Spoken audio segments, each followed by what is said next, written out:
The slap landed before Chioma could finish her sentence, and the sound of it cut through the grand hall like a whip. 300 guests turned to stare. Adora flexed her hand and laughed, because in her world a poor jewelry maker did not deserve to stand in a room like this, let alone speak. You stole my design? You? A girl who sleeps in one rented room and rides a delivery bike at night. Chioma touched her burning cheek and said nothing. The guests began to whisper, and not one of them moved to help her. Some of them lifted their phones to record the shame, the way people do when they are certain a poor person has finally been put in her place.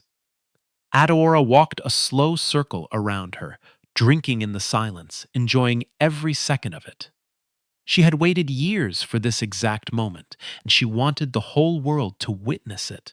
But what Adora did not know was that the quiet man standing near the exit had heard every single word.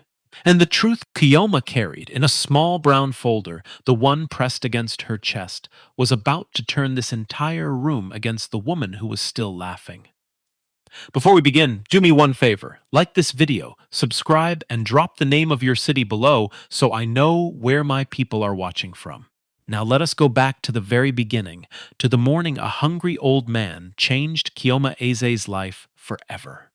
8 months earlier, the city of Onitsha was already awake by 6:14 in the morning, and so was Chioma. She rode her delivery bike through the wet market road, weaving between Okada riders and women carrying sin odos on his heads, her engine coughing every time she crossed a pothole. The food warmer strapped behind her rattled with somebody's breakfast. Her phone buzzed against the holder for the third time that morning, and she did not need to look to know it was Madame Comfort, the woman who ran the small eatery she delivered for, asking why the jollof had not reached the customer yet. "Madam, I am close." "2 more streets," she said into the phone, and she was not lying, but she was not telling the whole truth either. She had taken a longer route to avoid the police checkpoint near the bridge, because last week they had collected 2,000 naira from her for a fault she did not have, and she could not afford to lose 2,000 naira twice in 1 month. Money. That was the first thought in her head every single day. Make it, keep it, send it where it was owed. She owed a lot. 2 million naira, to be exact, and the woman she owed it to was her own late mother's younger sister. She was still doing the arithmetic in her head, still calculating how many deliveries it would take to clear even the interest when she saw the old man. He was standing in front of Mr. Okafor's bread kiosk, and he was holding the edge of the wooden counter the way a man holds something when his legs are no longer fully trusting him. He wore a faded gray kaftan that had been good once, maybe 10 years ago, and his slippers did not match. He was thin in the way that worried her, thin in the cheeks, and he was saying something to the bread seller in a voice too soft to carry. "Old man, I have told you, move from my front." Mr. Okafor's voice carried just fine. "This is a business, not a feeding center. I am not begging you." The old man's hand trembled on the counter. "I forgot my wallet at home. My grandson is on his way to come and pay. Just give me 1 bread and let him settle you when he arrives. Your grandson is on the way." Mr. Okafor laughed, and it was an ugly laugh, the kind that is meant to be heard by other people so they can laugh too. Every hungry man in this market has a grandson on the way. If money is not in your hand, carry yourself and go. You are blocking my paying customers. Chioma had already passed the kiosk. Her bike was 3 meters ahead. The jollof was cold, and a cold jollof meant an angry customer, and an angry customer meant Madame Comfort screaming, and Madame Comfort screaming meant the chance of losing the only steady work she had. She knew all of this. She did the math on it in the half second it took her thumb to find the brake. She stopped the bike anyway. She did not fully understand why, not in that moment. But when she looked at the old man holding that counter, something in her chest pulled tight because she had seen her own mother seen her own like that, exactly like that once. In front of a chemist who would not release the malaria drugs until somebody brought the money, and her mother had held the edge of that counter the same way, as if the wood could keep her standing when the world would not.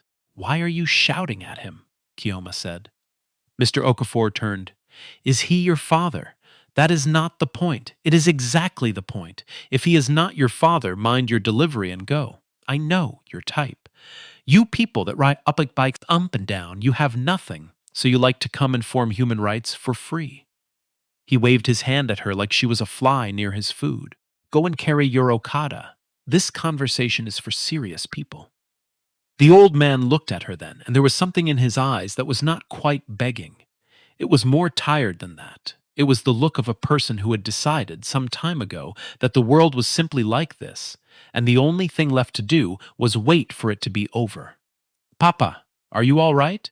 she asked him, ignoring the bread seller completely. "I am managing, my daughter," the old man said. "I am managing." She reached into the pocket of her jacket, the inside one, where she kept the small folded notes she had set aside for fuel. It was not much. It was supposed to last her until the evening run, and if she gave it away, she would be pushing her bike home on an empty tank and praying. She counted it without taking it fully out. Enough for bread, maybe enough for two. "How much is one loaf?"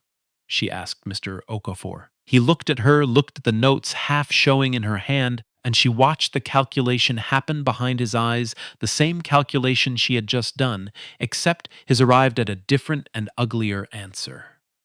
700 naira, he said. It was 450. She bought bread from this exact kiosk maybe twice a week. She knew the price the way she knew her own mother's middle name. "You have increased it," she said.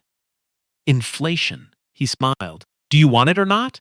She could have argued. A week ago, she would have argued until the man came down to the real price out of pure exhaustion.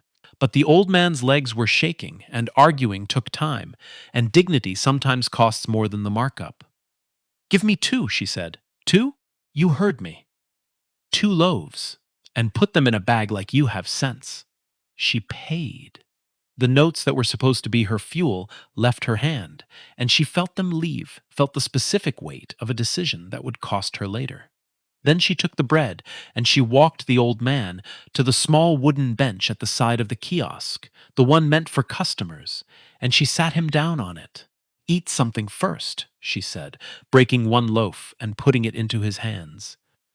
"You look like you have not eaten since yesterday." "Since the morning before," he said, and then he seemed embarrassed that he had said it, and he busied himself with the bread. She crouched in front of him so they were at eye level. There was a market growing loud around them. Horns and shouting and a generator somewhere, but for a moment it was just the two of them and the sound of an old man eating too fast. "Many people passed here this morning," he said between mouthfuls. "Plenty of them. They saw me. Nobody stopped. You are the only one who stopped." She did not have an answer for that, so she just touched his thin under her hand. "Are you hurt anywhere? Did he push you?" "He pushed me small when I first came. But I did not fall. My bones are old, but they are not yet ready." He almost smiled. "What is your name, my daughter?" "Chioma, Chioma." He said it slowly, like he was tasting it. "Good name. God is good. You have a good heart, Chioma. A heart like that, it will trouble you in this life, you know. People will use it, but it will also save you when nothing else can." "Papa Abeg, eat your bread," she said, because she did not know what to do with words like that. "You should marry a good man," he went on, ignoring her completely, the way old men do. "A girl with a heart like yours. You will make somebody a very fine wife." She laughed despite herself, a short, tired laugh. "Papa, marriage does not pay debt." "Eh?" "Marriage does not pay debt," she said again. "I am not looking for a husband. I am looking for a steady job and a way to clear what I owe before that woman throws away the only things my mother left behind. That is all I am looking for." The old man stopped chewing. He looked at her differently now, more carefully, the way you look at something when you realize it is heavier than it appeared. "You are too young to be carrying this kind of load," he said quietly. "Life does not check your age before it loads you, Papa." She stood up, brushing the dust from her knees. I have to go. My customer's food is already cold and I am going to hear it today. She reached into her pocket again, this time the other side, and took out a small scrap of paper and a pen she always carried, because in her business you write down addresses or you lose money. She wrote a number on it. This is my phone number. If you ever need anything, or if that bread seller troubles you again, you call me. I cannot promise I will have money, but I can at least come and stand with you so they know somebody is checking for you. The old man took the paper with both hands, the way our elders take things that matter to them, and he folded it and put it inside his caftan against his chest. Chioma, he said, God will not forget this. I am telling you, God does not forget. Amen, Papa. Just sit and finish eating. Don't let anybody move you from that bench. And she climbed back onto her bike, kicked it twice before the engine agreed, and pulled back into the river of traffic with 2 fewer loaves of fuel money and a coldness in her tank that she would feel by afternoon. She did not look back. If she had, she would have seen the convoy. It came around the corner less than 4 minutes after she left. 3 cars, black, the kind with tinted glass and plates that do not have a state written on them. The first car stopped, and 2 men in dark clothes came out and stood, the way men stand when their only job is to make sure nothing happens to the person in the second car. Then the second car door opened and a young man stepped out, and the whole market did that small, involuntary thing markets do when serious money arrives, that little ripple of people pretending not to look while looking. His name was Ikena Anyaigbu. He was 31 years old, and he carried himself like a man who had stopped expecting to be disobeyed somewhere around his mid-20s. His suit was charcoal gray and fit him the way suits fit when they are made for one body and no other.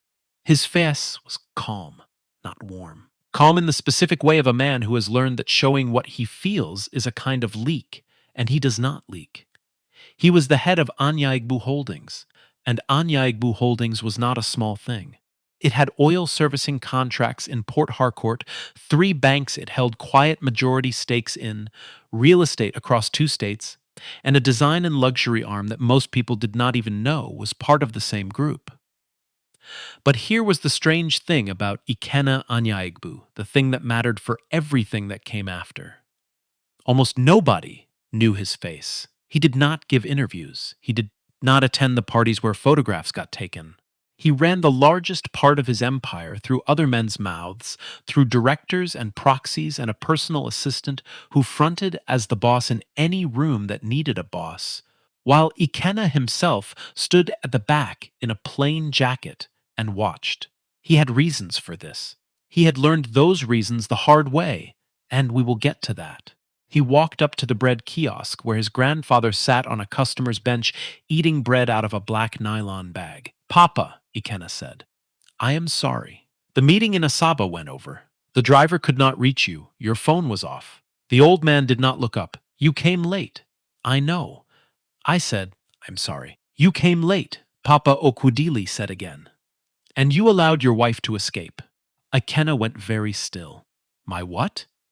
Your wife. Papa!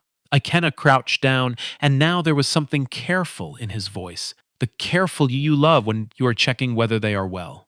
Papa! Did you fall? Did you hit your head this morning? Look at me. How many fingers? I did not hit my head, and put your fingers down. I am not a child. The old man finally looked at him, and his eyes were perfectly clear, perfectly sharp, sharper than Ikena would have liked. A girl stopped here today, a delivery girl, riding Okada with food at the back.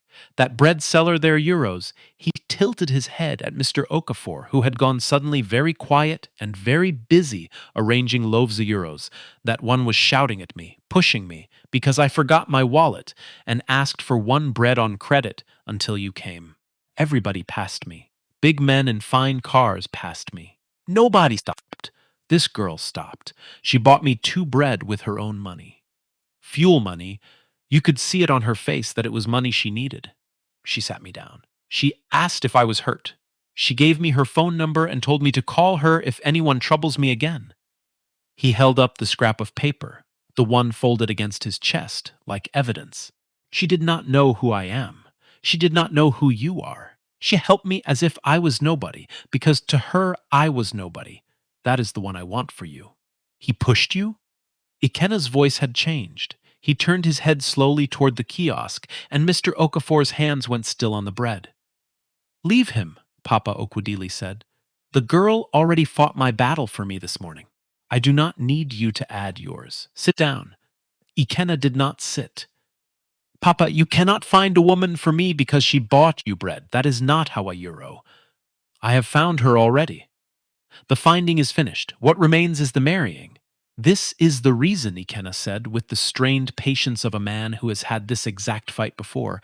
This is the exact reason you are the way you are.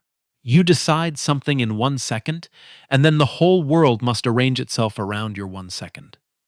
And you are 31 and still alone, the old man said, not unkindly. So maybe the world should try arranging itself around my 1 second for a change. Yours is clearly not working. He folded the paper away. Take me home. And before you sleep tonight, I want you to think about one question. When was the last time anybody, man or woman, did something kind for you without first checking what you could give them in return? Ikena opened his mouth to answer and then closed it because the honest answer was a number, and the number was a year he did not want to say out loud in a market. There was no winning with Papa Okwudili once marriage entered the matter. There never had been. So Ikena helped his grandfather up from the bench, walked him slowly to the second car with one hand at the old man's elbow, and as the convoy pulled away, he found himself, against every instinct he had trained into himself, wondering about a delivery girl whose face he had not even seen. That night, the old man called the number on the paper. Hello. A young woman's voice, tired with traffic behind it. Who is this? My daughter. It is me, the old man. The bread this morning. Papa. The voice changed completely, the tiredness falling out of it, replaced by something quick and worried. Papa, is everything okay? Did that man come back? And right there, in the way she said it, Papa Okudili heard everything he needed to confirm what he already believed. She was not asking what he wanted. She was not asking what he could do for her. She heard an old man's voice on the phone, and her very first thought, before anything else, was whether he was in danger. My daughter, he said, and he let his voice go thin and uncertain in a way it absolutely was not. My chest is somehow tight, and my eyes are doing one kind of thing. I am alone in the house and I am afraid. Can you come? There was the smallest pause. He knew what was in that pause. He knew she was thinking about fuel she did not have, about the hour, about a stranger's address in a city that ate young women who trusted the wrong voices. Send me the address, she said. I am coming now. She found the house in a part of the city she had only ever delivered to from the gate. The compound wall ran longer than some streets she knew. A man let her through a small side gate, and she walked up a drive past cars she did not have names for, her cheap helmet still in her hand, feeling every bit of the distance between her slippers and the marble under them. She had come ready to find an old man dying on a cold floor. She found him sitting in an armchair the size of her bed. In a sitting room with a ceiling she had to tilt her head back to see, looking about as close to death as a goat at a wedding. Papa, she said slowly, standing in the doorway. Were you really sick? I was uncomfortable, the old man said, with the dignity of a man who has been caught and refuses to fully admit it. You said your chest was tight. You said you were afraid. I left a night delivery. I begged a man at the filling station to give me fuel on credit. I have never done that before in my life. She was not shouting. That was almost worse. Papa, I thought you were dying. And you came. He spread his hands, and his face was not even a little bit sorry. That is the whole point, my daughter. You came, a girl who has nothing left a job she needs, and borrowed fuel she cannot afford to rush across this city in the night for an old man who can give her nothing. Sit down. Sit down, I beg you, before you fall down. You look more tired than I pretended to be. She did not sit. She crossed the enormous room instead, and put the back of her hand against his forehead the way you check a child, and then against his cheek, and she made him hold up his hands so she could see if they were shaking. He let her. He was smiling the whole time, and she was too annoyed and too relieved to ask why an old man would smile while being scolded. From the doorway behind her, a voice said, "He does this." She turned. The young man from the market, though she did not know that yet, was leaning in the frame of the door with his arms folded.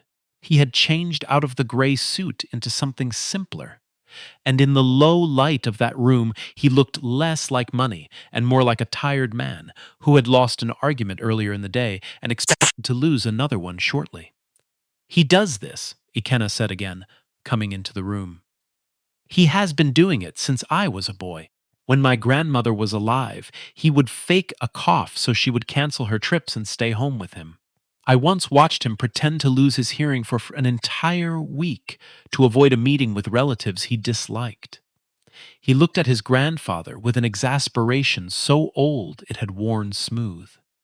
Papa, you have frightened this girl half to death. This girl, the old man said, has a name, and the name is Chioma, and you would know that if you had bothered to come to the market on time." Chioma looked between them. "You two know each other? He is my grandson," Papa Okudili said.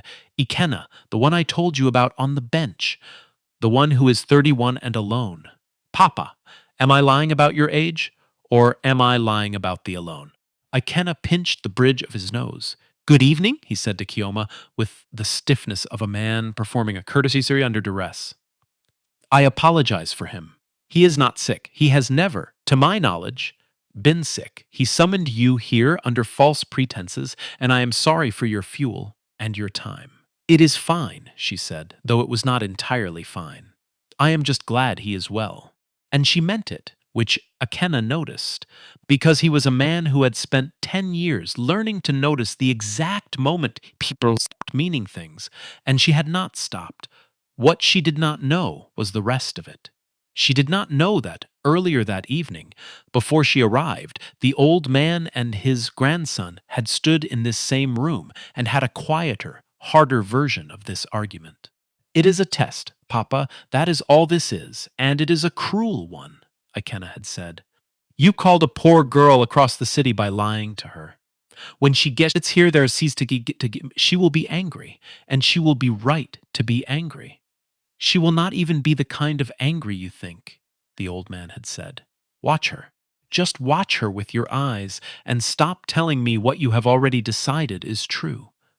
And Ikenna had watched her. He had watched her cross a room full of wealth without once looking at the wealth. He had watched her hands go to his grandfather's face to check for fever before she let herself be angry about the fuel. He had watched a delivery girl be furious and tender at the exact same time, and he had felt something shift in a part of himself he had bricked up and plastered over years ago, and he did not enjoy the feeling at all. "Chioma," the old man said now, settling back into his enormous chair like a king who has called his court to order. "Sit. I have something to say to both of you, and you will both let me finish before you start shouting, because I am old and shouting tires me." This time she sat on the very edge of a sofa, her helmet in her lap like a shield. "I am going to die," Papa Okudili said. "Papa Euro." "Not tonight, Ikenna. Sit down." "Not tonight. But I am 81 years old, and a man does not need a doctor to tell him the road ahead is shorter than the road behind. When I die," this he lifted one hand and turned it slowly, taking in the room, the house, the things beyond the house that none of them could see, all of this becomes a war. "You think I do not know? My late son's wife's people, my brother's children, cousins I have not seen since the Second Republic.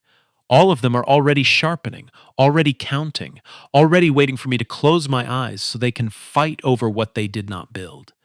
And my grandson, the only blood I have left that I trust, is not married, has no child, and stands alone." He looked at Ikenna. A will written for a single man with no family of his own is a will that gets contested for 10 years in federal court while vultures eat the estate alive in legal fees. "My lawyer has told you this. You did not want to hear it. There are other ways to structure euros," Ikenna began. I am tired of structures. I want a person. I want to know that when I close my eyes, there is a woman of good character standing beside my grandson, a woman who married him when she thought he was nothing, not after she counted his money, because a woman who marries the money will leave when the money is threatened. I have seen it. It- we have both seen it. Something passed between the two men then, a shadow with a name on it, though Chioma could not read it yet.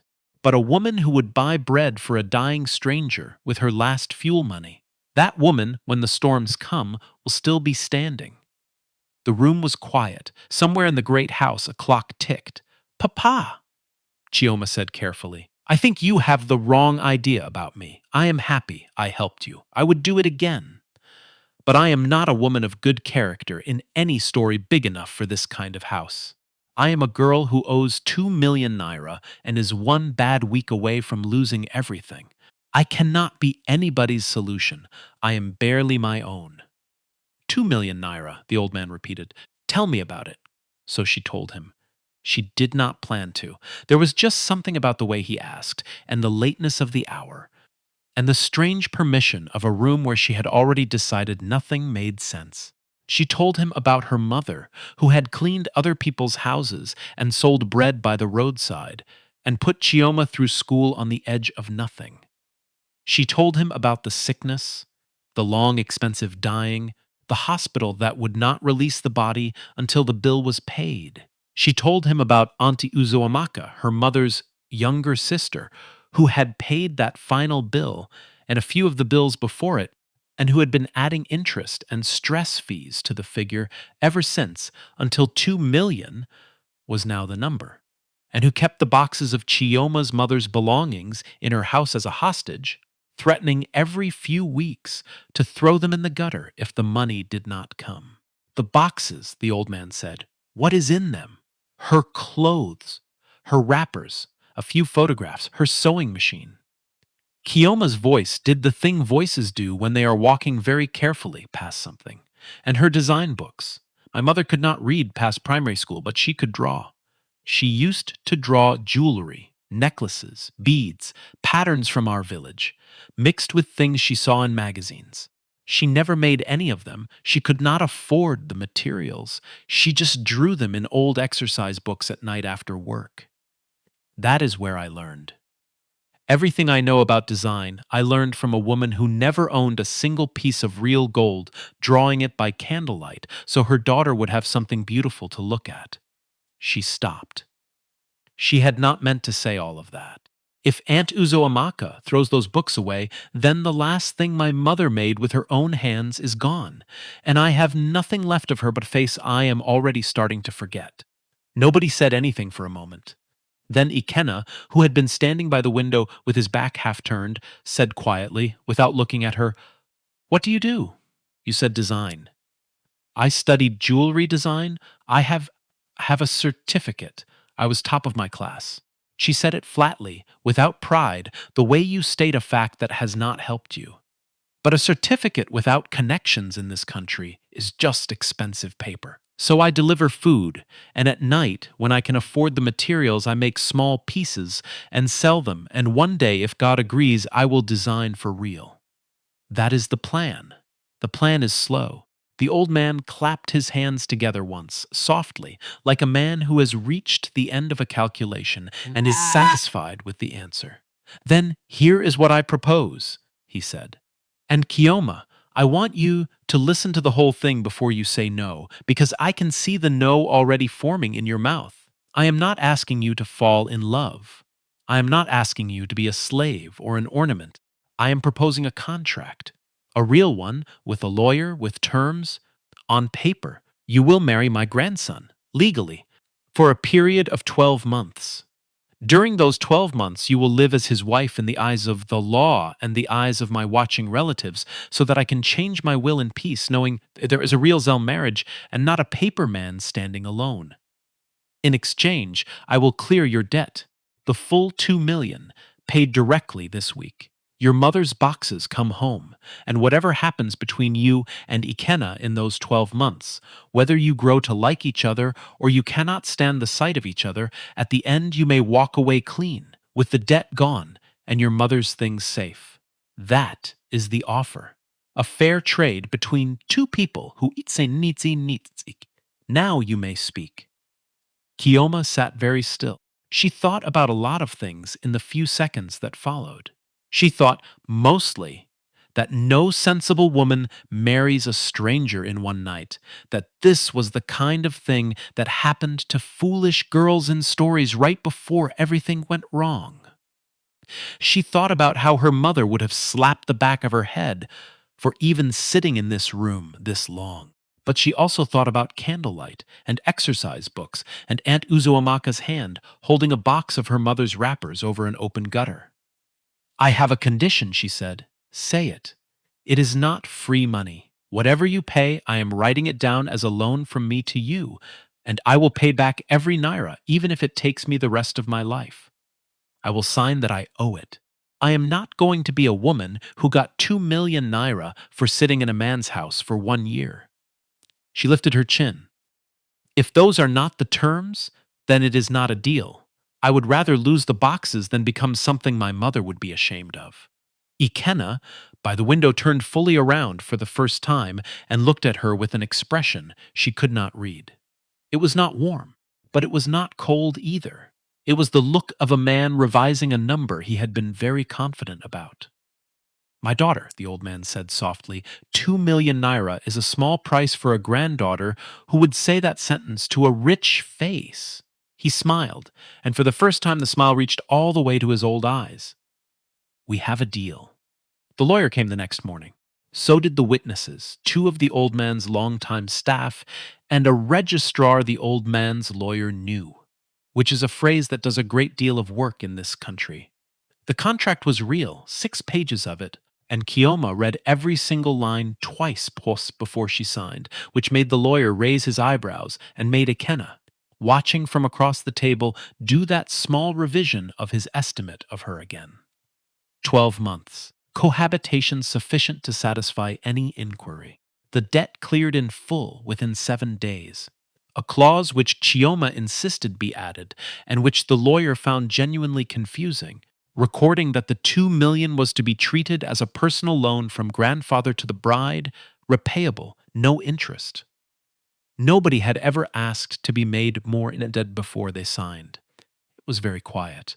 There was no kissing, no crowd, no joy, just the scratch of pens and a registrar stamping a certificate and an old man watching two strangers become legally married with tears standing in his eyes that neither of them quite understood. You will treat her well, Papa Okudili told his grandson at the door, gripping his arm hard.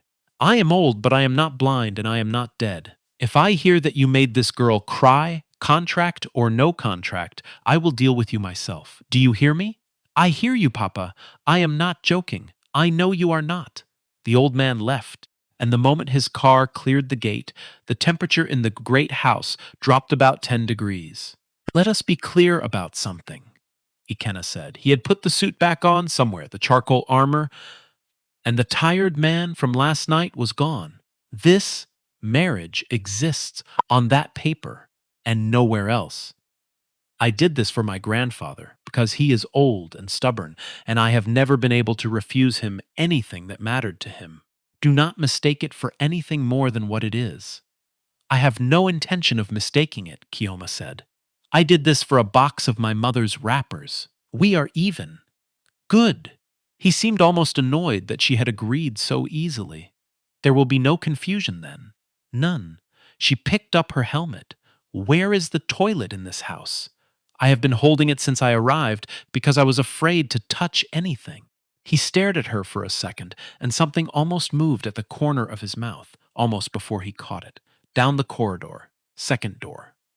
She came back to find him holding a slip of paper out to her. What is this? She asked. My personal number. The real one. If my grandfather asks you a question about me and you cannot answer because we have never spoken, it will look strange. We are supposed to be married. Married people can reach each other. He said it like a logistics problem, which it was. And give me yours. She gave it. Then she took out her own paper and pen, the address writing pen, and she wrote something and handed it to him. What is this? He asked. An IOU, 2 million naira, from me to you, or to your grandfather, whoever pays it, with my signature. She watched his face. I told you I would write it. I wrote it.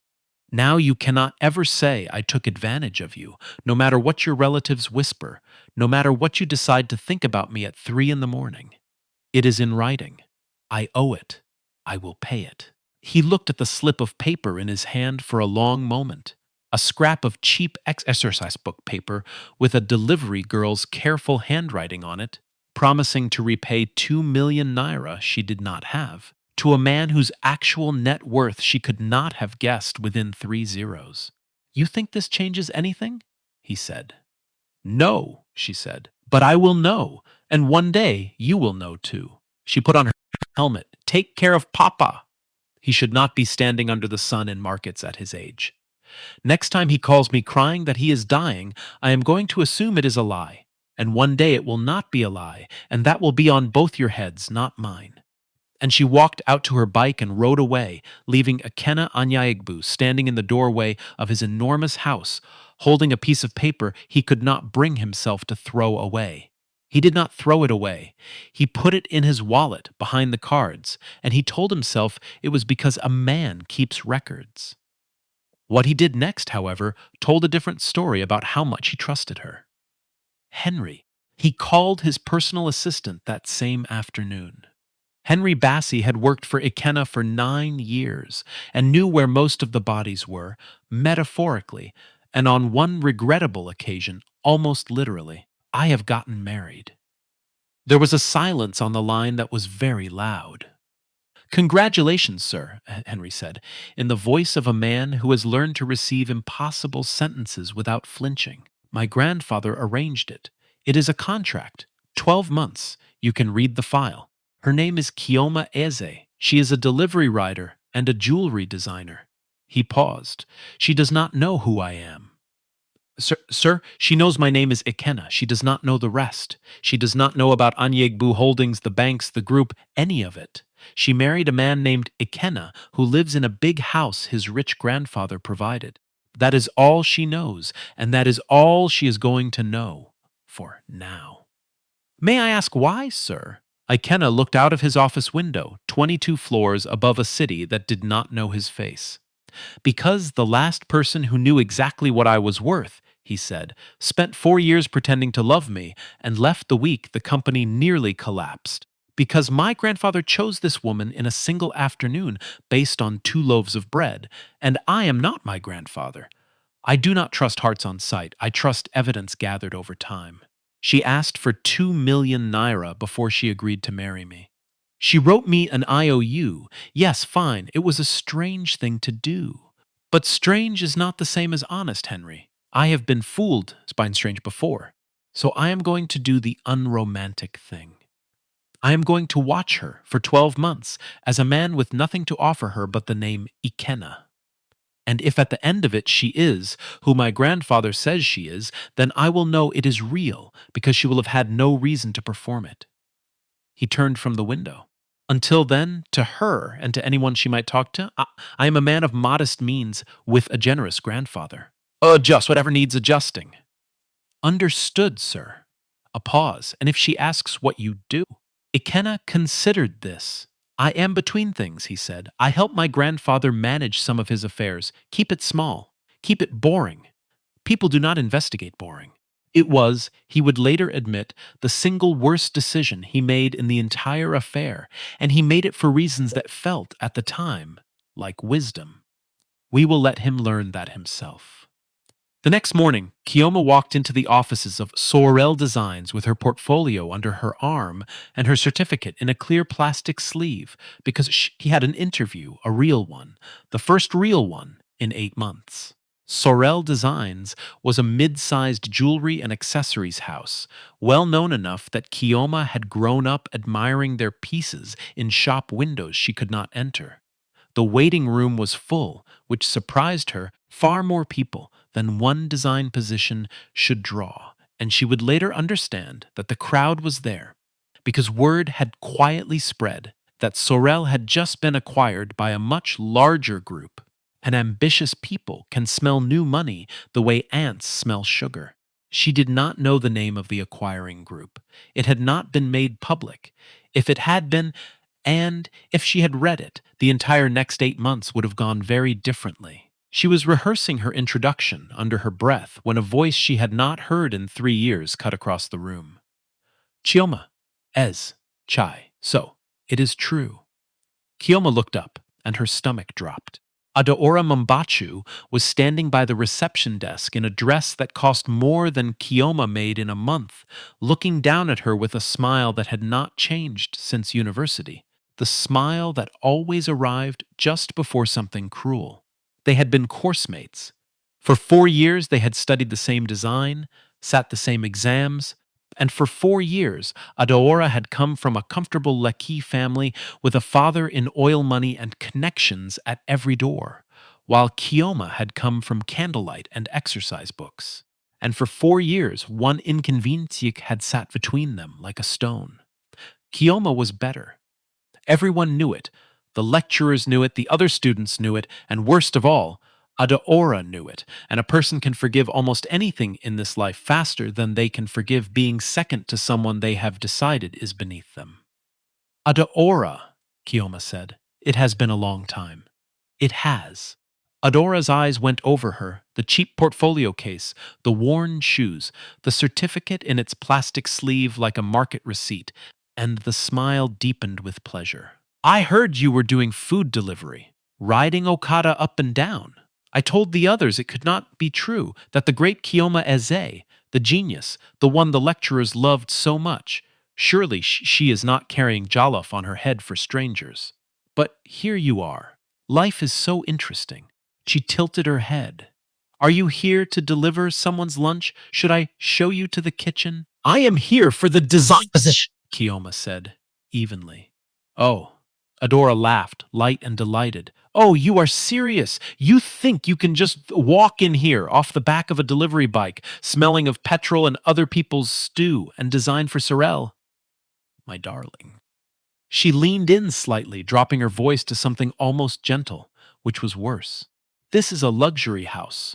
We dress queens and senators' wives. Do you know what kind of woman works here? Look at your shoes. Look at your bag. People can smell where you come from before you open your mouth. Go home. Save yourself the embarrassment of being told no in front of all these people. Please judge my work, not my shoes. Chioma said, my designs are in the portfolio. That is all I am asking. Look at the work. And that was the moment Adaora's smile changed, because Chioma had handed her, without knowing it, the exact weapon Adaora had been hoping she might one day get to use. Your work, Adaora said softly. Yes, let us talk about your work.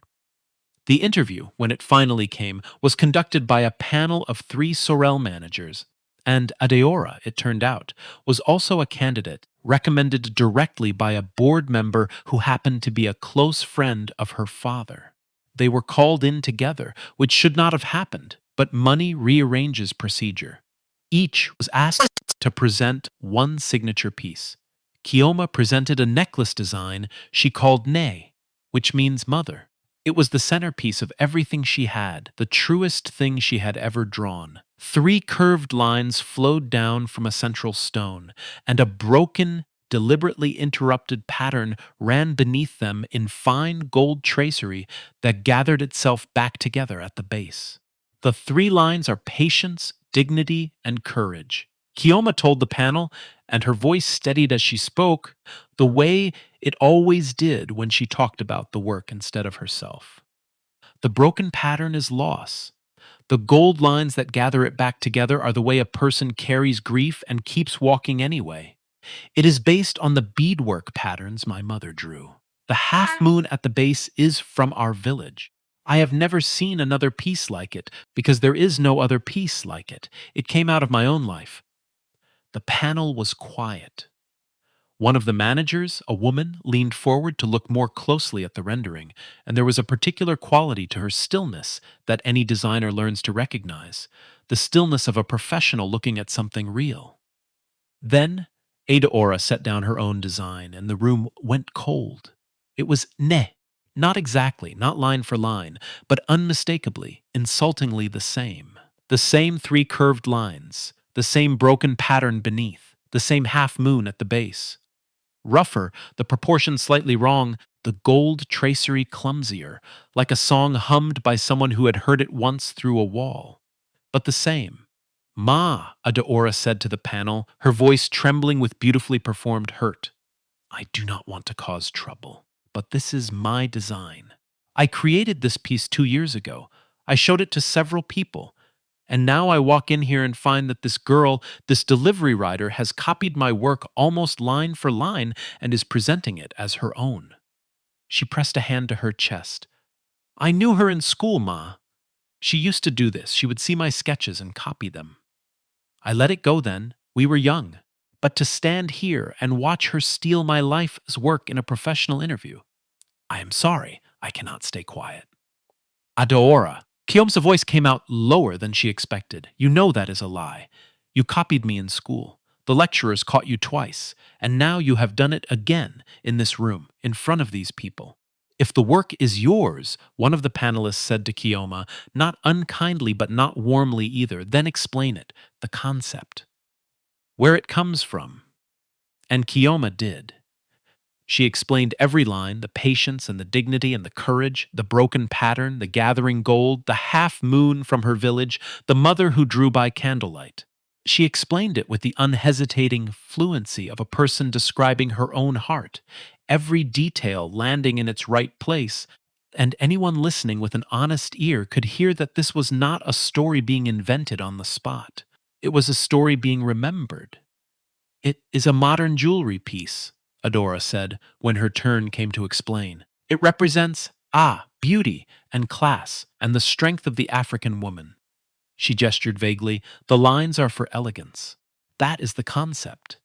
The difference between the two explanations was so total that it should have ended the matter in 2 minutes. It did not. Ma, one of the other panelists murmured, leaning toward the woman in the center, low but not quite low enough. The Mabaku girl is the one Chief Okwe recommended. Her uncle sits on the board now after the acquisition. Whatever we decide here, it has to go up. A pause, you understand.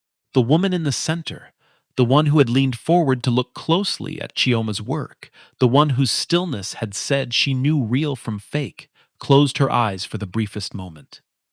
When she opened them, something had gone out of her face, replaced by the tired, flat mask of a person choosing her own salary over the truth. Both pieces are similar, she said carefully to the room. The matter of who created what is, contested. Given the sensitivities involved and pending review, we will table the original design question. She would not meet Kioma's eyes. Miss Membachu, given your portfolio and your references, we are minded to extend you an offer for the position. Miss Ease, thank you for coming. Your work shows. Promise. We will keep your details on file. And that was it. That was the whole of it. Chioma sat there for a moment, the rejection landing in her body slowly, the way a heavy thing lands in deep water. She wanted to scream. She wanted to overturn the table. She wanted to take the rendering of Nen, her mother's lines, her mother's grief, and shove it into the smug face of the woman who had stolen it, and tell every person in that room that they had just watched a theft and chosen to call it contested because the thief had an uncle on the board. She did none of those things. She picked up her portfolio. Her hands were not quite steady. You will not even check the truth, she said quietly. To the panel. To all of them. 3 of you are sitting there. You heard both of us. You know which one of us was telling the truth. You all know, and you are going to give it to her anyway because of who her uncle is. She looked at the woman in the center. I hope the position you are protecting is worth what you just did to that work. You can leave now, Miss Ease, the woman said very quietly, still not looking up. Outside, in the corridor, a Daora caught up with her, because cruelty is rarely satisfied with merely winning. Don't cry, she said sweetly. There is no shame in delivery work. Some of us were born to design, and some of us were born to carry. We cannot all sit at the high table. She patted Kioma's arm, smelling of petrol. In my interview, the courage, honestly, I almost admire it. Chioma walked out of Sorel Designs into the hard afternoon light, got on her bike, and sat there for a full minute before she could trust her hands to ride. And as she sat there, shaking with a fury that had nowhere to go, she learned the first hard lesson of the 8 months that were coming, though she would not be able to put it into words until much later. She had been robbed, in broad daylight, in front of witnesses, of the most precious thing she had ever made. And she had no paper, no filing, no dated record, nothing with a stamp on it that said this came from me, on this day, before her. She had carried Nay in her heart and in her exercise books for 2 years, certain that creating a thing made it yours, and she had just discovered, in the most expensive way possible, that in the eyes of the world, a thing in your heart is not yet a thing you own. Her mother had drawn beautiful jewelry by candlelight her whole life and owned not one piece of it. And now her mother's own daughter had drawn the most beautiful piece of her life and was about to watch another woman own it. A thing you make is not yours until you can prove when you made it. She did not know, riding home that afternoon with wet eyes and an empty chest, that the man whose grandfather she had fed, the man whose name was on a marriage certificate in a drawer, was the new and silent owner of the very company that had just thrown her away. And she did not know that he was about to find out exactly what had happened in that room. He found out that same evening because Henry brought him the interview files as a matter of routine, and because one name in the rejected pile stopped Ikenna cold. Ez, he said. Chioma Eze. A rejected applicant, sir. Design position. There was a dispute over AZ arrows. I know whose name that is, Henry. Ikenna was already pulling the two competing design files onto his screen. He set them side by side. He was not a designer, but a man does not run a luxury house, even silently, without learning to see. One of the renderings was a complete thing, every line deliberate, the concept written underneath it in clear, careful language, a half moon at its base and a story in its bones. The other was that same thing seen through fog, the proportions off, the explanation underneath it, 3 sentences of empty noise about beauty and a class and the strength of the African woman. This one is the original, Ikenna said, tapping the screen. And this fog beneath it is the copy. A blind man could see it. Who approved the offer to the copy? Henry told him. He told him about Chief Okwe, about the uncle newly seated on the board after the acquisition, about the panel that had heard the truth and tabled it because the truth had no patron and the lie did. Ikenna sat with that for a moment. His first instinct, the clean and satisfying one, was to lift his phone, call the panel, reverse the decision, fire the chief, and hand Chioma J the position and the credit by sundown. He could do it. He owned the building she had been humiliated in. One sentence from him and her whole afternoon could be undone. And then she would know.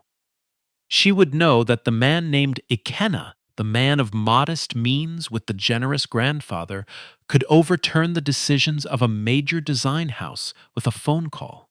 The whole careful structure would collapse in an instant, 8 months before it was meant to, and he would never get his answer, never know whether she was who his grandfather swore she was, because every kindness after that would be a kindness she knew came from power.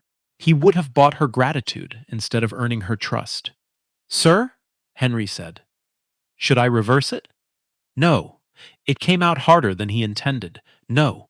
Do not touch the decision.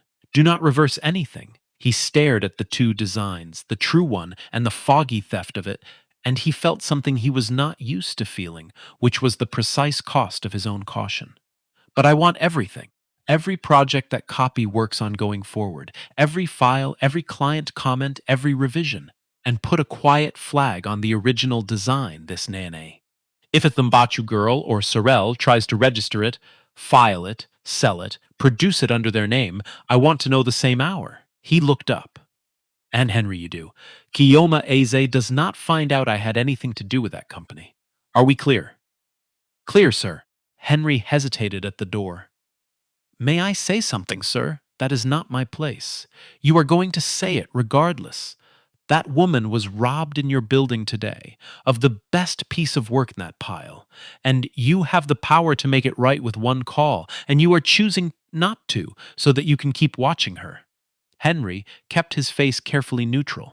I only hope, sir, that the answer you are waiting for is worth what it is going to cost her to give it to you while you watch. It was the second time in 2 days a man had said almost exactly that to him. He should have listened. He told himself caution was wisdom. We have all told ourselves that. That night there was a knock on the door of Kioma's single rented room, and when she opened it, Ikenna was standing there in plain clothes with a small bag in his hand and an expression of profound discomfort. My grandfather, he said, before she could speak, has informed me that a married man who does not live with his wife is a scandal that will reach his relatives and ruin the entire purpose of this arrangement. He has threatened, and I quote, to call you tonight and tell you certain things if I check into a hotel. I do not know what certain things means, but I have learned not to test him.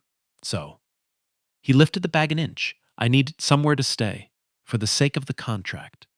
I will sleep on the floor. I will be no trouble.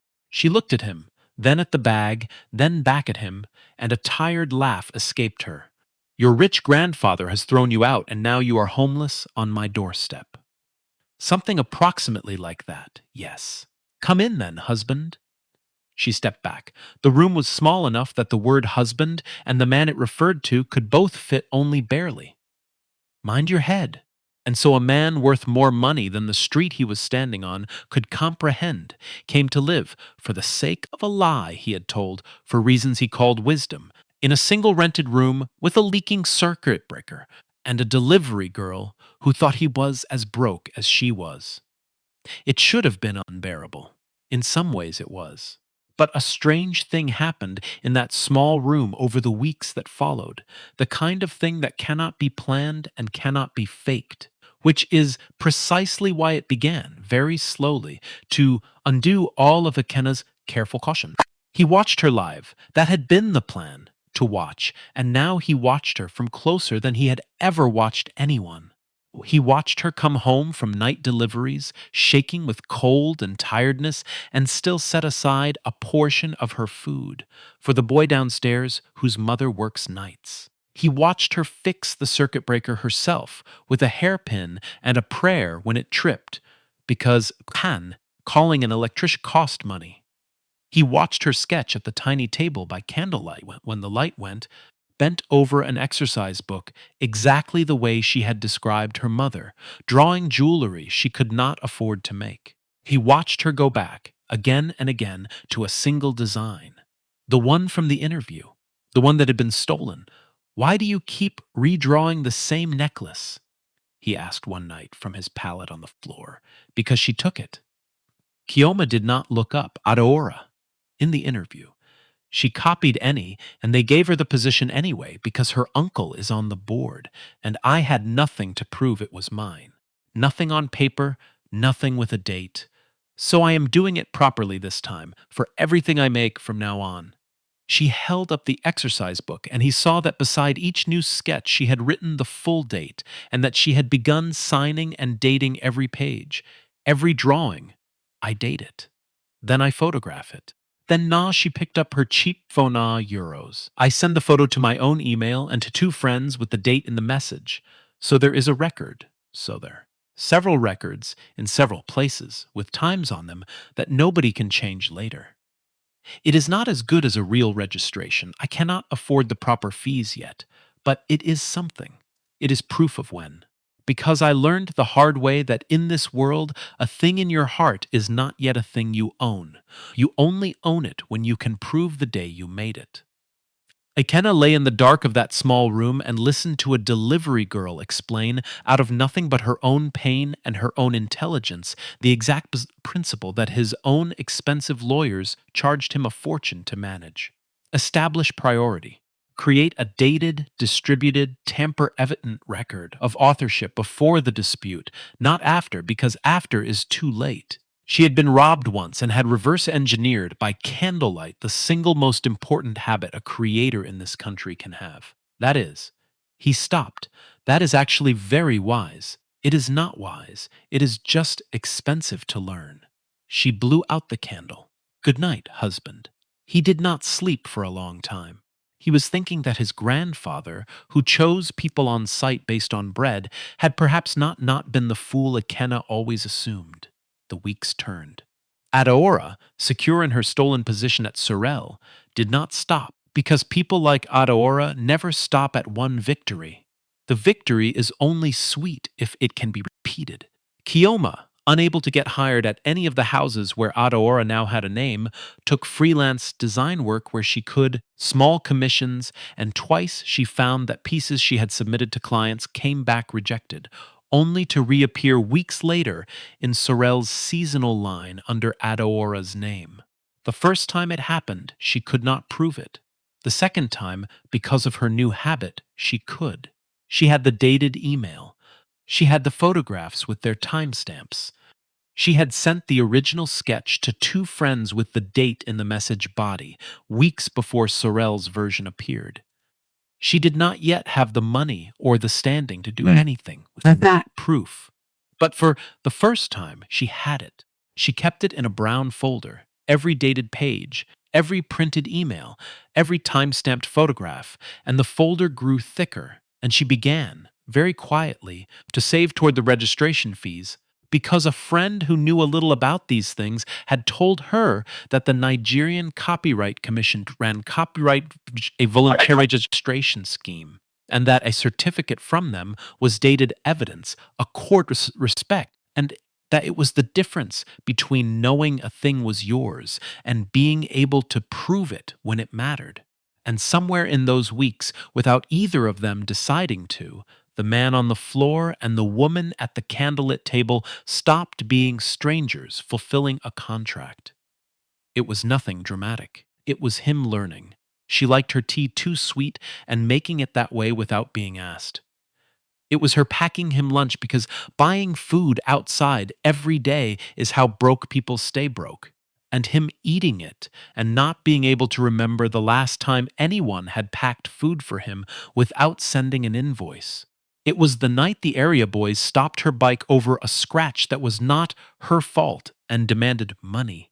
And a single quiet phone call from Ikenna to a man he knew made them suddenly, inexplicably apologetic and eager to leave, and Chioma laughed all the way upstairs at their faces, and Ikenna watched her laugh and felt the careful wall he lived behind develop, for the first time a crack he did not rush to repair. There are two kinds of people I cannot forgive, she told him one night, holding ice to her ankle after a fall on the bike. People who bully others smaller than them, and people who lie. She said it lightly, not knowing where it landed. My father lied to my mother for years, small lies and then big ones, until the lies were the whole marriage. I watched what it did to her. So if you are ever going to lie to me, Ikenna, do it now and leave, because I will forgive almost anything in this life faster than I will forgive being deceived by someone I trusted. Ikenna, who was lying to her about nearly everything, about his name's true weight, about the company that had robbed her, about the quiet hand he had kept on her fate this whole time, looked at the ice melting on her ankle and said nothing at all, because the wise and careful thing he had done 8 weeks ago had quietly become the one thing she had just told him she could never forgive. And he was beginning to understand, too late, that there is no such thing as a small lie to a person who has decided to trust you. There is only the lie, and the day it comes out. The day it came out was the day of the Sorel annual gala, and it came out because Adaora arranged for it to. By then, Adaora had been promoted to design lead, riding Chioma's stolen work to a position she could not have earned, and she had heard, through the poisonous little channels such people keep open, two things that enraged her. First, that the delivery girl had somehow secured an invitation to the Sorel Gala as an independent designer, her freelance reputation having quietly grown despite everything. And second, a rumor, only a rumor, that Chioma was married to someone connected to the new ownership. Adaora did not know the truth of it, but she knew that if she could humiliate Chioma publicly and expose whatever fraud she imagined the marriage to be, she could destroy her rival completely in one night in front of everyone who mattered in the industry. So she prepared. She had a cake accidentally dropped so Chioma could be blamed and made to kneel. She had her friends ready to mock the necklace. Chioma wore the original Nen, finally made real in modest silver after months of saving, calling it a cheap fake of the celebrated Sorel piece, the piece that was Chioma's own stolen design. And at the height of it, when Chioma stood humiliated in a ring of phones and laughter, Adora played what she believed was her trump card. "You stand here pretending," Adora said, loud enough for the hall, "wearing your fake jewelry, claiming to be a real designer, and we hear you have even trapped yourself a rich husband. Where is he? Where is this big man? Show us. Or is he also fake, like everything else about you?" And from the back of the hall, a voice that was not loud at all, but that the entire room somehow heard, said, "I am here." Ikenna walked through the crowd, and the strange thing, the thing Chioma did not understand at first, was the way the room changed as he passed, the way the Sorel managers went pale, the way Chief Okwe half rose from his seat and then sat down hard, the way a whisper moved ahead of him like wind before rain. "Anyaigbu. That's Anyaigbu. That's the owner." "Ikenna?" Chioma said. "What are you?" Chioma. He stopped in front of her, and for the first time since she had known him, there was no caution left in his face at all, only a man about to lose something and walking toward the loss anyway. "I have to tell you something, and I have to tell you in front of all of them, because you deserve to learn it, where everyone who wronged you can hear it too." "Mr. Anyaegbu," one of the managers had hurried over, sweating. "Sir, we did not know you would attend. My name," Ikenna said, not taking his eyes off Gyoma, "is Ikenna Anyaegbu. I am the owner of Anyaegbu Holdings. Anyaegbu Holdings owns Sorel Designs. It has owned it since before this woman ever walked in for an interview." The hall had gone completely silent. "I am the man she married 8 months ago. She does not know any of this. She thinks she married a man with no money and a generous grandfather, because that is what I told her. And I told her that because I did not trust that anyone could love a man like me without first counting his money. I was wrong to do it. I am telling her now, and I am telling you now, and I am telling you the rest of it too." He turned, finally, to the room, to Chief Okwe, to the managers, to Adaora, whose face had gone the color of ash. 8 months ago, in an interview in my own building, this woman presented an original design called Ene, and Adaora Mambaku presented a copy of it and claimed it as her own. The panel knew the truth. They chose the lie, because the liar had an uncle on the board, and the truth had only her work to speak for her. Since then, Adora Mambachu has built her entire position on this woman's stolen designs. I have known about it for 8 months. To my shame, I stayed suspect. Exposing it would have exposed me. His jaw tightened. "That ends tonight. This is slander," Adora said, but her voice had no floor under it. "She copied me. I cannot euros pruvi euros. Can you?" And Kenna said quietly, Kenyama understood then what the brown folder had been for. All those months of dating and photographing and emailing, all that proof built by candlelight out of nothing but a hard lesson, and she understood that the time to use it had finally come. Her hands did not shake now. She reached into her bag and drew out the folder, the thick one, and she walked it to the center of the hall, and she opened it on the table where the cake had been dropped. "Here is every version of NA," she said, her voice carrying clear and steady through the silent room. "Each one dated and signed in my hand. Here are the photographs with the time and date the camera recorded going back 2 years. Here are the emails I sent to myself and to 2 witnesses, with NA attached, weeks and months before any Sorel version existed, the dates printed on everyone." She laid them out, one after another, an unbroken chain of evidence built by a woman who had been robbed once and refused to be robbed twice. "And here are euros," She set down the last page. The newest, the one with the official Stampa Euros, is the certificate from the Nigerian Copyright Commission registering the design known to me, Chioma Eze, as author.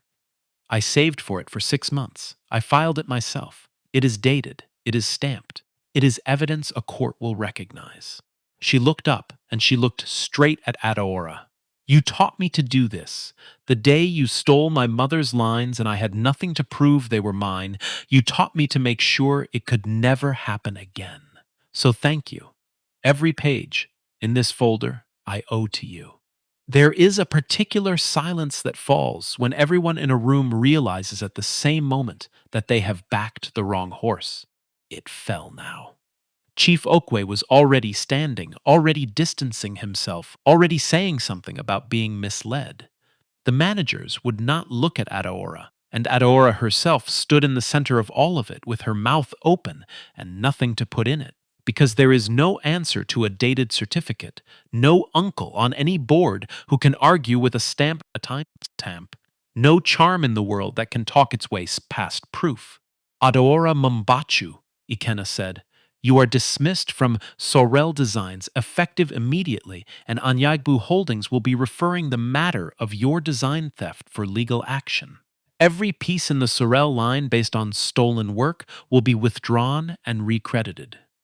Chief Okwe, your seat on this board is finished. I will not have an organization that hears the truth and sells it for a relative's convenience. He paused. These are not punishments because I am powerful. They are consequences because she had proof. If she had not built that folder, my power could have done nothing but make noise. Remember that. Every one of you in this hall, remember that. Power without proof is just a louder kind of lie. It was her evidence that won tonight, not my name. But winning in the hall was not the same as being all right, and Chioma was not all right. She gathered her folder, page by page, in the silence. And then she looked at Ikenna, and the room saw the exact moment the victory turned to ash in her mouth. You knew, she said, quietly, only for him, though everyone heard, for 8 months. You knew what she did to me. You knew I cried over those designs at that table while you lay on my floor, and you said nothing, because telling me would have exposed you. Her voice did not rise. That was the terrible part. The worst thing is not that you are rich, Ikenna. I do not care that you are rich. The worst thing is that you watched me suffer, and you chose your secret over my pain. You let me think a thing in my heart could not be proven, and the whole time you owned the company that robbed me. She closed the folder. You lied to me. I told you. I told you the one thing I cannot forgive. Chioma Uro, I want the contract ended. The debt is paid. My mother's things are home. You have your marriage on paper for your grandfather's will. You have what you needed. She picked up her bag. I do not want your houses or your company or your name. I never did. I wanted to be known for my work, and tonight I finally was, and I am grateful for that. But I cannot be married to a man who let me drown to keep himself dry. And she walked out of the gala through a crowd that parted for her now the way it had parted for him an hour before. And Ikenna let her go, because for the first time in his life he understood that there was a thing his power and his caution had cost him that no amount of either could buy back. What followed did not happen quickly, and it should not have, because the things that are real never do. He did not chase her with money. He had learned at least that much. Instead, he did the slow, unglamorous work of a man trying to become someone who deserves to be forgiven. He let the legal action against Adaora proceed without his thumb on it, and it proceeded on the strength of Chioma's evidence, that dated, stamped, distributed proof, until Adaora's name was finished in every design house that mattered, not because a rich man crushed her, but because a poor woman had quietly built, page by page, a case that could not be argued with. Uzoamaka, the aunt, who came sniffing back around once she heard her niece had married money, found the door politely and permanently closed. Chioma had paid what she owed and owed her nothing further, least of all access. And Ikenna, at last, did the one thing he should have done first. He told the truth, all of it, and then he waited. and he did not make the waiting her problem. It was Papa Okwudili who finally brought them back into the same room. Of course, the old man who had started it all with 2 loaves of bread, because he was 81 and had decided he was not going to die before he saw it finished. He is a fool, the old man told Chioma, the two of them sitting in the garden of the great house months later. And his foolishness hurt you, and I will not insult you by pretending otherwise. But let me tell you why he became a fool. And he told her. About the woman before, the one who had loved Ikena's money for 4 years and left the week the company nearly died. About a boy who learned to hide his worth because the one time he showed it, it was the only thing anyone wanted. He did not lie to laugh at you, my daughter. He lied because he was afraid. That does not make it right. A frightened man who hurts you has still hurt you.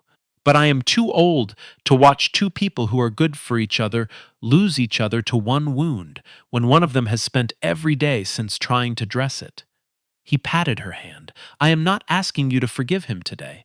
I am only asking you not to decide never. She did not decide never. It took time. She let it take time. But she found, slowly, that the man who came back to her was not the careful man behind the wall. He came without the suit. He came as Ikena, just Ikena. The man who had slept on her floor and learned how she took her tea, and he did not ask her to forget what he had done. He asked only to spend the rest of his life proving he would never do it again. I am not forgiving you because of any of this, she told him, the day she finally let him back in, standing in a house that was now, by a transfer she had not asked for and had in fact argued against, partly in her own name. Not the company, not the apology. I'm forgiving you because you stopped hiding, because you told the whole world the truth even though it cost you. And because when you finally stood in front of me, you did not try to own me, you only asked to stay. She looked at him steadily. But understand this, if you ever lie to me again, I will not be here to find out the second time. There is no third lesson, are we clear? We are clear, he said. Good. And the smallest smile found her mouth. Now, I have conditions, husband, and you are going to write them down. She had a great many conditions, and most of them were not about her at all. In the months that followed, Chioma and Ikena remade the design arm of Anyegbu Holdings, beginning with Sorel. No junior designer could be mocked or dismissed for the smell of where they came from, the cut of their clothes, the school they had not attended. No applicant would ever again be judged by whose uncle sat on what board, and every single design submission, from the most junior intern to the most senior lead, had to be recorded, dated, and registered the moment it was created, the company itself paying the registration fees, so that no young designer without a powerful name behind them could ever again watch their best work stolen by someone who could afford a better lie. Chioma built a mentorship program for designers who came from Candlelight the way she had, who had talent and no connections and no money for the proper fees. Ikena funded it. Chioma ran it. She would not have it any other way. You did it, he said to her one evening, watching a room full of young designers, none of whom could be robbed the way she had been. We did it, she said, and put it on record, with a date, or I will not believe you. They both remembered sometimes the night it had really begun, not the gala. The morning. A hungry old man holding the edge of a bread kiosk and a delivery girl with cold fuel money in her pocket who stopped when no one else would, who did not know and did not care who he was, who helped a nobody because to her he was a nobody, and that was reason enough. She had not come into their lives chasing wealth. She had come carrying 2 loaves of bread for a stranger the whole world had decided was not worth stopping for. Her kindness had opened the door.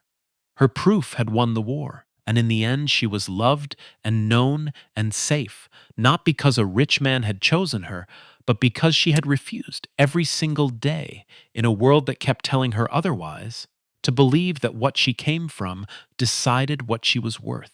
A note before you go, from me to you. The thing that saved Chioma in that hall was not her husband, and it was not luck. It was a folder of dated, registered proof she built by hand after she had already been robbed once. And that part is not made up.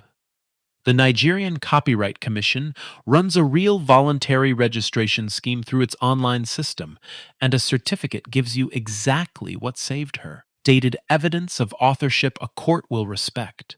Copyright protects your work the moment you create it, but proving when you created it is another thing entirely. Laws differ from place to place, and I am not a lawyer, and nothing here is legal advice. So if you make things, designs, music, writing, anything that came out of your own head, do not wait until someone steals it to learn this. Protect your work before you need to. I just wanted to tell a story about a woman who was told her whole life that where she came from decided her worth, and who proved, with a stamp and a date and a heart nobody could buy, that it never did.